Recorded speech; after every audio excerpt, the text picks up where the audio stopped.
Hello, everyone. My name is Emily. I wish to share my awful stepmother story, whom I will call Julie. I would never call her anything else due to her motherly attitude. She never acted like one and never wanted to try. My dad's name is Jacob, and I met Julie when he introduced her to me. Hey, Emily, I want you to meet Julie. She told me never to call her my mom. I complain for you to even think that she could be your mom. You are only my husband's daughter, accept your reality. You are a teenager, and I do not wish to do anything for you. I replied, that is okay, Julie. I can handle myself. I just wish for my dad to be happy. I will not bother you. She shot back, you're already in the way, you little witch. Don't try to act smart with me. I know how to handle worthless teens like you. Once you turn 17, I'll make sure you're out of our lives so I can have Jacob all to myself. The conversation got nasty really fast. Julie said some horrible things about me and my late mother. My dad was a widower, and my mom passed away when I was just 7 years old. I miss her a lot, and it took my dad a long time to start dating again. That's one reason why I never told him about Julie's terrible words or behavior. Looking back, it was a big mistake to stay quiet because Julie became a nightmare after she married my dad. Even my dad was surprised by her behavior. Julie always targeted me and tried her best to kick me out of the house. She made it clear that she hated kids and didn't want me around. She never told my dad this before they started dating. When my dad refused to abandon me, she began to find ways to make my life miserable. She would ruin her own food and blame it on me. She'd say, look at what your daughter did, Jacob. She spoiled my cooking because I refused to cook for her. She's going to poison me one day. Then my dad would ask, Emily, what's your explanation for this? Dad, I swear I don't know anything about this. I'm happy to cook my own food. I wasn't even home before you came back. I got takeout to eat in my room, I said, trying to explain. Julie interrupted, oh God, she's lying, Jacob. You need to get rid of her before she kills me. This was just one example of what Julie had been doing for the past 5 years. This whole mess was over too much salt in her food, which she had added herself just to blame me. It was crazy, but Dad believed me because I had enough proof over the years. She did much worse.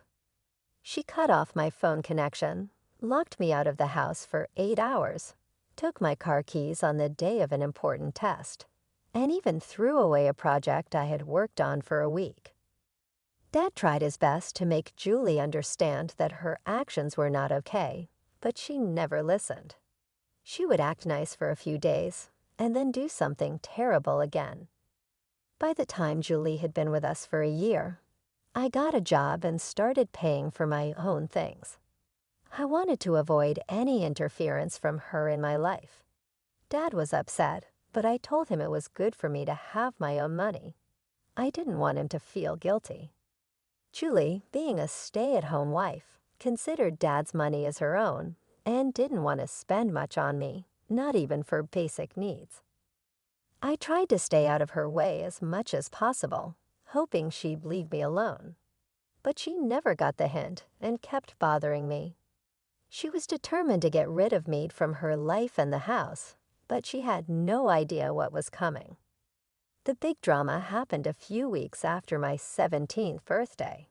Since then, Julie had been in a great mood, often singing happily around the house. I knew why she was so cheerful. She thought she could finally get rid of me. Little did she know, I had overheard her talking to her friend on the phone about how she planned to kick me out. I was aware of her plan, but she had no idea what was coming for her. One day, I came home from work and saw my stuff packed in my room. Instead of being upset, I was amused. I said, hey Julie, why is my stuff packed and waiting in my room? Are we going on vacation? Don't act so smart, Emily. I hope you remember my words. She snapped back. I told you that once you turned 17, I would make you leave. Well, now it's time for you to go. I've decided to be nice and pack your things to make it easier for you. You want to kick me out of my house? I asked. Oh no, Emily. This is my house, and I don't need to keep you here anymore. I'll deal with Jacob later, but you are definitely leaving. Julie had a smug look on her face. She was happy with herself, already thinking about what to do with my room. But I said, not so fast, Julie. Karma is coming for you. I calmly took some papers from my bag and gave them to her. She looked confused, so I smirked and said, I think you should look at these papers first, Julie. I've been meaning to give them to you for a while. It's good you mentioned eviction today. It reminded me of these documents. What are these papers? Why do I need to read them? She asked. Why don't you take a look and find out? I replied. Julie sat down and started to read the papers I had given her. At first, she looked confused. Then her face changed to shock and disbelief. She looked at me, then back at the papers. Her expression turned angry. Is this an eviction notice in my name? What the hell, Emily, what does this mean? She asked. It means I want you out of my house in a month. You know, the usual thing an eviction notice means, I said. You can't serve me eviction papers. You can't do that. This is my house, and I'm the only one who can kick people out, she yelled. No, Julie. This is my house and always has been. My dad was just a caretaker who held it for me until I turned 17. Now that I'm 17, the house is mine. I recently finished the paperwork, I explained. No, that's impossible. Jacob can't just give you this house. This is our marital property, and he can't give it to you without asking me, she protested. How is this marital property, Julie? Dad had this house long before you were around. I guess he didn't tell you that it belonged to my maternal grandparents. They left it to me and had Dad take care of it until I was old enough, I said. I turned 17 just a few weeks ago. No, you must be lying to me. This can't be true. You're trying to scam me and kick me out of the house. Wait till your father hears about this. He will kick you out instead, Julie yelled. She made the mistake of calling my father downstairs, forgetting she never asked him if she could kick me out. Even if the house belonged to him, she should have asked. She knew he would say no, so she tried to do it behind his back. In her rush, she forgot this detail and decided to involve Dad. I wasn't complaining. It was better for me this way. Dad came downstairs to see what all the yelling was about. He said, Whoa, calm down, Julie. Why are you screaming like that? What's wrong?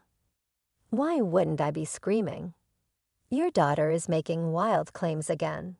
She says this house belongs to her, and she's kicking me out, Julie shouted. Dad turned to me and asked, Emily, what is going on? I need to know the truth. I knew Dad would ask for my side. He's a good father and knows his wife can be very mean. He always listens to both sides before taking action, which Julie hated. She wanted him to always side with her no matter who was right. They fought about this a lot, but Dad wanted to be fair to everyone. That's why he asked for my side too. I explained. Julie called me down and said she was kicking me out. She told me I couldn't stay in her house anymore. I knew she was planning this because I overheard her talking on the phone. So I decided to kick her out instead. I gave her an eviction notice. Dad was shocked and turned to Julie. What the hell, Julie? Who gave you permission to try and kick my daughter out? You never discussed this with me. Why am I hearing about this now? Julie realized she had made a mistake. She was so upset by the eviction notice that she forgot she'd be caught. I saw her panic for a moment, Then she turned hostile and defensive like she always does. She snapped, "Your daughter is already an adult, Jacob." She turned 17, and we let her stay in the house for a month without paying rent. Most parents kick their kids out when they turn 17. We need to make Emily learn to live on her own and become responsible. That's for me to decide, Julie. You are not and never have been her parent. You didn't even help with anything related to Emily. How did you think it was okay to decide when to kick out my daughter? Dad said, "You were being unfair, Jacob. All these years I put up with your favoritism because Emily was a teenager. But now she needs to go. I won't let her stay in my house anymore." Who said this is your house? Which deed shows this house? Is in your name. Well, it's your place, so I have equal rights to it. Since I am your wife, this is my house too. I won't allow Emily here anymore. She needs to go. This is not your house, and even if it was, you have no right to it. This is Emily's house, and it's in her name. Julie went pale when she heard that. She didn't expect my dad to agree with me and say the house belonged to me. She lived in her own world where everything was hers just because she said so. Hearing otherwise was a big shock for her. She started to cry and said, "Why would you say such a thing, Jacob?" "Because the house belongs to Emily. I'm just telling the truth." "What's wrong with that?" "You gave Emily the house without talking to me." "How could you do this, Jacob? I'm your wife. You should have discussed this with me. I am not okay with this. You had no problem going behind my back and trying to kick my daughter out. Why can't I do the same, Julie?" Talk about double standards. There was nothing to discuss. This house was always meant for Emily. I was just the trustee who took care of it until she turned 17. The house was transferred to her name recently. Julie finally understood that we were telling the truth. Dad even offered to show her the papers if she needed proof.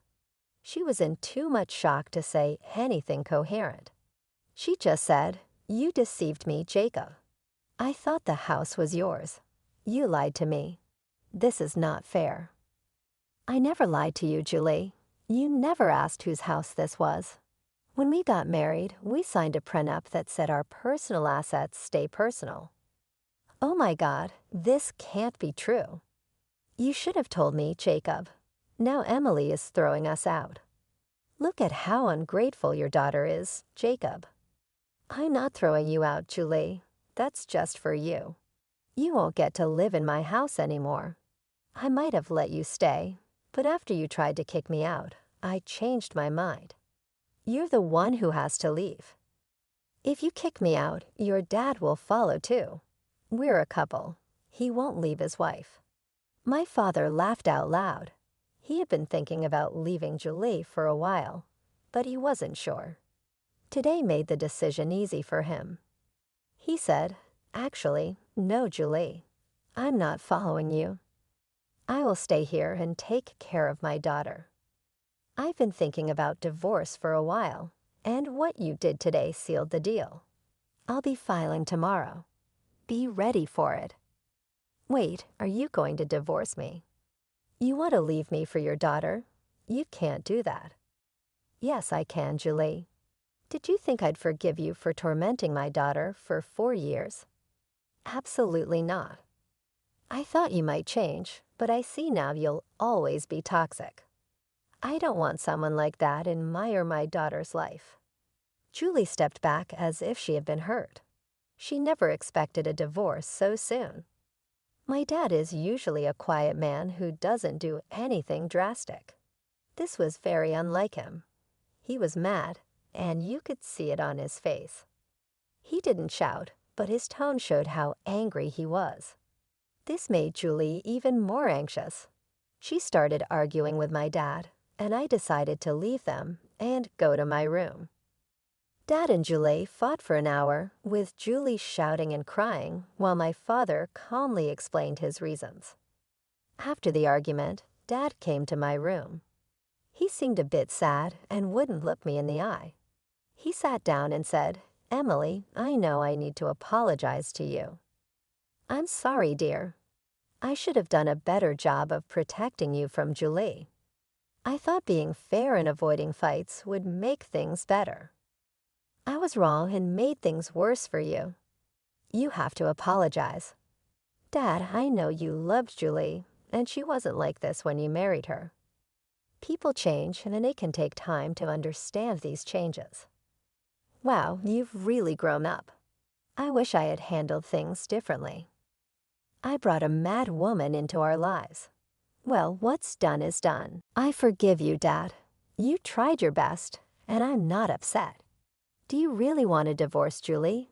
I won't be mad if you don't. I would understand. Girl, I'm not living with that crazy woman anymore. I'm done.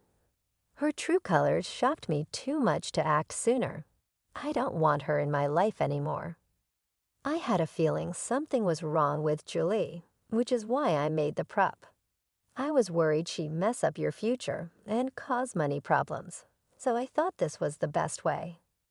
See, you did think about me too. You deserve to be happy, Dad. That's all I want. If Julie doesn't mean anything to you anymore, it's best to separate. I spent a lot of time assuring my dad that he was not a bad parent. He did a lot for me, and I needed to make him believe that too. I won't lie, I was super happy that my dad was finally getting rid of that crazy woman, Julie. She wasn't the right person for him and shouldn't stay married to him after everything she did over the years. The talk with my dad went well, and he went to the guest room to sleep that night. I finally felt peaceful knowing that Julie would soon be out of our lives for good. It felt great to teach her a lesson. I hope she would remember this for the rest of her life. The real surprise came the next morning when I found Julie acting way too nice and caring towards me. She was in the kitchen making me breakfast and acting like I was the most important person to her. Even Dad was giving her a strange look and looked at me with confusion. When breakfast was over, I said, "Thanks for breakfast, Julie, but you don't have to do this anymore. I can make my own food as I have for the last 7 years. No need to change things all of a sudden." "What nonsense, Emily. I'm happy to do this for you. Eating together can bring us closer as a family," she replied. "What's the point? We won't be a family much longer. You should have done this years ago. It's too late now." "Oh, come on, Jacob. Don't be so hard on me. I'm trying. I can make this work. I'll start being a better parent to Emily. We'll be the best mother-daughter duo ever, right, Emily?" I knew what Julie was trying to do. She was cornered and spent the night coming up with a plan. I knew better than to trust her. Looking at Dad, I could see he wasn't going to trust her either. He just looked a bit amused. Since Julie was waiting for my response, I said, "I don't think so, Julie. First of all, I'm 17 and don't need a new parent. I pay my own bills and will be off to college soon. Secondly, you are not and will never be my mother. That word doesn't suit you at all. Emily, I'm sorry for being so mean to you before. You need to give people a chance. We could be a happy family if you just give me a chance. It will also help strengthen my marriage with your dad." Dad replied, "Julie, you have a few months left of this marriage. I don't know what you're trying to strengthen. If it's an attempt to stay in this house, I'm sorry to say it won't work. You're being kicked out, and I'm going to divorce you anyway. The damage is already done. There's no point in trying to act all innocent and sorry now. I know you better than that, Julie." She saw that her new plan wasn't working, and it seemed like she had run out of options. Julie couldn't threaten to ruin Dad financially because of the prenup she had signed when they got married. She had no leverage left. Her only remaining tactic was to beg and cry, hoping for some sympathy. She started crying hysterically, pleading with me not to kick her out. She begged me to talk to Dad and ask him to give her another chance. She then turned to Dad, begging him to be more forgiving and to reconsider his decision to divorce her. The entire day turned into a long, painful ordeal with Julie begging and pleading for mercy. Since both Dad and I were off work that day, we had no choice but to endure her desperate attempts to change our minds. She followed us around the house, tears streaming down her face and her voice trembling with desperation. Dad had to step out for a while to contact his lawyer and start the divorce process. Julie's pleas continued even when Dad was gone as she tried to convince me to intervene on her behalf. When Dad returned, he was visibly tired of the drama. He informed Julie that he had already taken steps to file for divorce. Julie's face went pale when she heard this. She realized that her attempts to sway us were futile. The next few days were filled with more of Julie's emotional breakdowns. She would alternate between crying and trying to put on a cheerful face, hoping to win us over with kindness, but it was too late for that. Within a week, Julie received the divorce papers. Dad's lawyer had them delivered to her, and her reaction was a mix of shock and resignation. The realization that her marriage was over seemed to hit her hard. She stopped her begging and crying after receiving the papers, understanding that her efforts were in vain. The cold reality of her situation started to set in. Dad and I sat her down and explained that she would need to find a job if she wanted to have a place to live and afford a lawyer for her divorce proceedings. Julie, still clinging to the hope that she could somehow fix things, promised she would find a way to support herself. She was convinced that she could change our minds if she tried hard enough. She kept saying that she would prove herself and make things right, but we both knew it was too late. As the days passed, Julie's presence in the house became more and more unbearable. She would try to engage in conversations, acting as if nothing had happened, but it was clear that neither Dad nor I wanted to have anything to do with her anymore. The tension in the house was palpable, and every interaction with her felt forced and uncomfortable. Finally, the month came to an end, and Julie was still holding on to the hope that we would let her stay. She kept her belongings packed, waiting for a last-minute change of heart from us. But when the time came, there was no reprieve. We had been clear about our intentions from the start, and now it was time to follow through.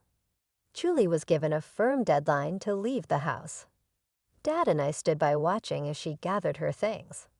She tried one last time to plead with us, her eyes filled with tears and desperation, but we remained steadfast. Julie's belongings were taken out, and she was escorted out of the house. She looked back at us one last time, hoping for a sign of mercy, but there was none. As the door closed behind her, a wave of relief washed over me.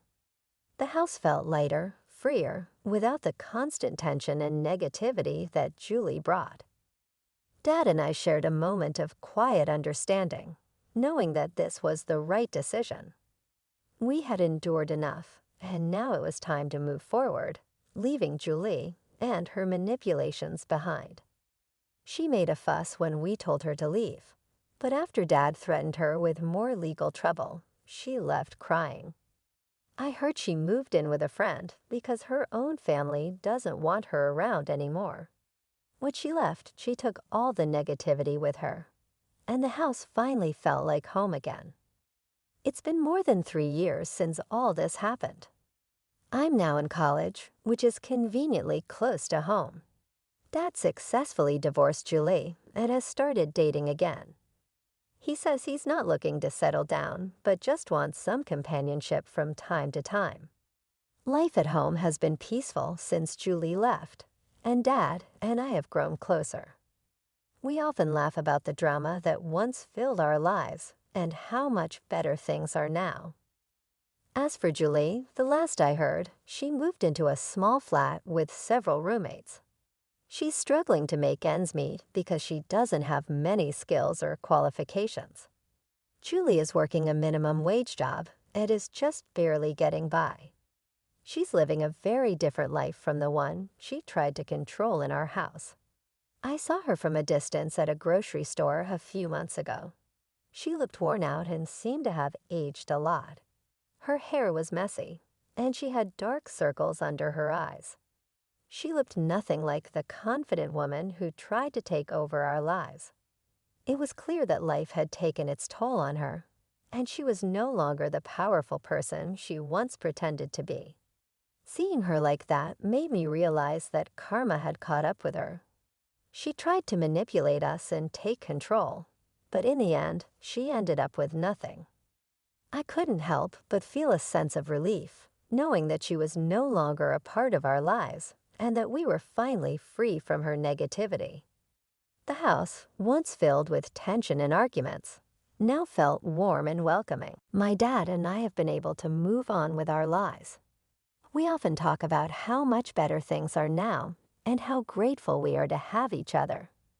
Dad has even started taking up new hobbies like gardening and cooking, things he never had time for when Julie was around. We've created a peaceful and happy home, one that is full of love and laughter.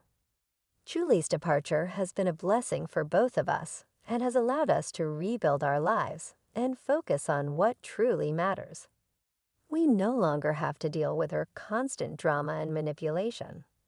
Instead, we've been able to enjoy the simple pleasures of life, like spending time together and making new memories.